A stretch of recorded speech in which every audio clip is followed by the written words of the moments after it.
আমার প্রিয় ছাত্রছাত্রী এবং শ্রোতা বন্ধুরা, আজকের আমি মাধ্যমিক গণিত ফাইনাল পরীক্ষার প্রস্তুতি নিয়ে উপস্থিত হয়েছি অংশীদারি কারবার থেকে।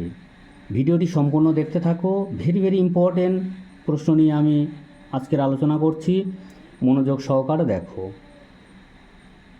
এ এর হাফ মানে 1/2 ইজিক্যাল টু বি এর 1/3 1/3 ইজিক্যাল টু সি এর 1/5 মানে 1/5 কে মোট 570 টাকা ভাগ করে দিলে বি কত টাকা পাবি?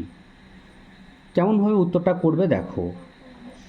প্রথমে এ এর 1/2 এর মানে গুণ, 1-এর সঙ্গে এ গুণ করলে এ ডিভাইডেড 2, অনুরূপভাবে equal to B divided 3 equal to C divided 5 equal to K ধরিলাম।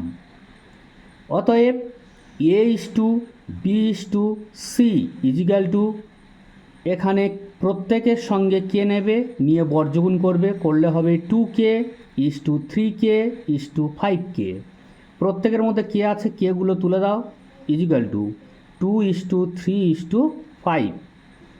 অতএব বি এর প্রাপ্ত টাকার পরিমাণ ইজিক্যাল টু, এখানে A2 B3 আর C5।